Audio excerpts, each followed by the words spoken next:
اور کہا کہ یہ غریب آدمی ہے، اسے لبھانے کی کوشش کی گئی، اور شہباز گل صاحب نے کہا کہ ہمیں پتہ ہے کہ کن دفاتر میں انہیں بلایا جاتا رہا، کون ہے، لیکن ہم ملکی مفاد کی خاطر اس معاملے کے اوپر بول نہیں رہے اور وہ نام نہیں لے رہے، ورنہ ہمیں وہ بھی پتہ ہے۔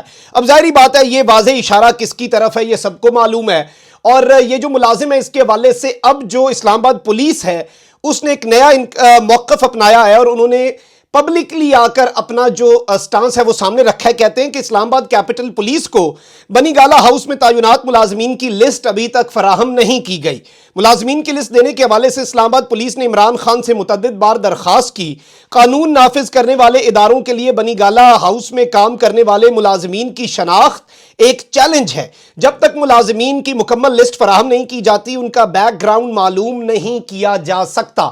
یعنی کہ یہ چاہ رہے ہیں کہ ساروں کی لسٹ دے دی جائے انہیں اور ان کی تمام تر ڈیٹیلز دے دی جائیں۔ اب پتہ نہیں ان لسٹوں کو پولیٹیکل پرپسز کے لیے تو نہیں استعمال کیا جائے گا، انہیں اپروچ تو نہیں کیا جائے گا جو شاید مشکل ہو، وہ بھی ایک بڑا عام سوال ہے۔ اور اس وقت کسی پر ٹرسٹ کرنا عمران خان کے لیے اسپیشلی کسی ایسے محکمے کو، کسی ایسے ادارے کو جو کہ گورنمنٹ کے زیر اثر آتا ہے، میں سمجھتا ہوں خطرے سے خالی نہیں ہے۔ جبکہ اب یہ کہہ رہے ہیں کہ اس شخص جو کہ جاسوسی کے لیے وہاں پر آیا اس کی گرفتاری کے معاملے میں کہتے ہیں کہ ARY کے رپورٹر نے ایک شخص کو پولیس کے حوالے کیا جو ٹھیک طرح سے بات نہیں کر سکتا، جس کی وجہ سے اس شخص کی ابھی تک شناخت نہیں ہو سکی۔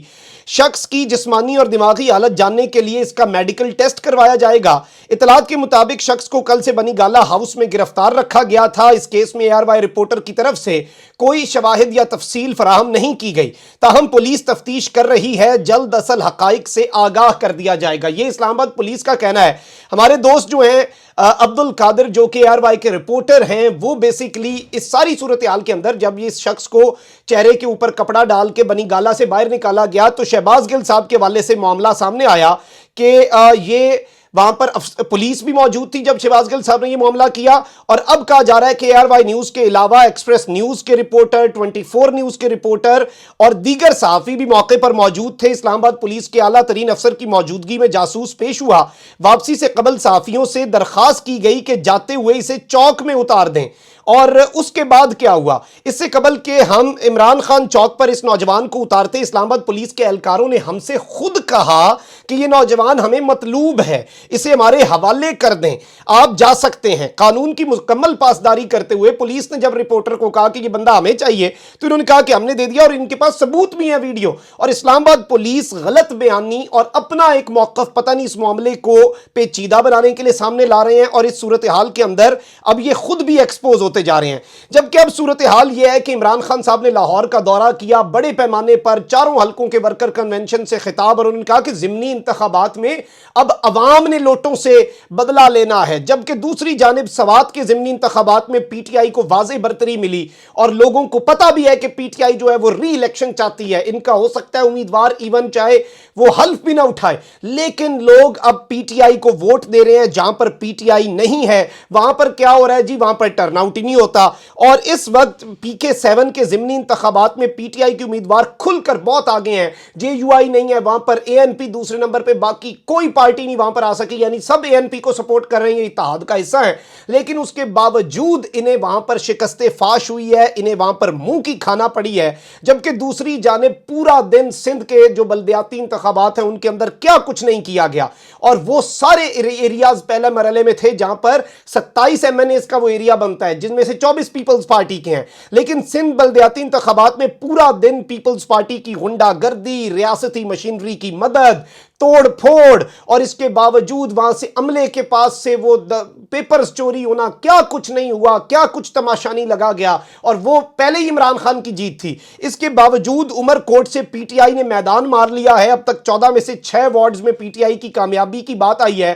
اور اندرون سندھ جو ہے، آپ ان ڈائنامکس کو نہیں سمجھ رہے ہوں گے کہ اندرون سندھ میں الیکشن جیتنا کسی جہاد سے کم نہیں ہے، یعنی ایک بہت بڑا جہاد ہوتا ہے۔ وہاں پر سسٹم ہی ایسا بنا دیا دیا گیا, لیکن پیپلز پارٹی کا بت بھی توڑا گیا. اب چاہے پیپلز پارٹی کو جتا دیں, پیپلز پارٹی کو سیٹیں دے دیں, بری طرح سے ایکسپوز, جیسے NA-240 کے اندر ایم کیو ایم کو اینڈ پہ جتا دیا TLP سے, سب کو پتا چل گیا, ایم کیو ایم کو خود بھی پتا چل گیا وہ کہاں پر کھڑے ہیں, کتنے پانی میں ہیں. تو اب یہ پوری کی پوری صورتحال ان کے گلے کی ہڈی بنی ہوئی ہے. عمران خان نے لاہور میں بھی بنیاد ڈال دی, لوٹوں کے حلقوں میں جا کر انہیں وہاں پر گندا کر کے ان کی سیاست کا خاتمہ اب عمران خان کا مقصد اولین ہے. اور یہ عمران خان نے آغاز کیا ہے, ختم کس نے کرنا ہے؟ لوٹا کریسی کو ہمیشہ ہمیشہ کے لیے عوام نے ان لوٹوں کا کلا کما کر کے, جو کہ ووٹ فروش اپنے ضمیر کا سودا کرنے والے لوگ ہیں, اب انہیں عوام کی عدالت میں ان کے لیے فیصلہ آنا باقی ہے, جو کہ ضمنی انتخابات میں آئے گا پنجاب کے.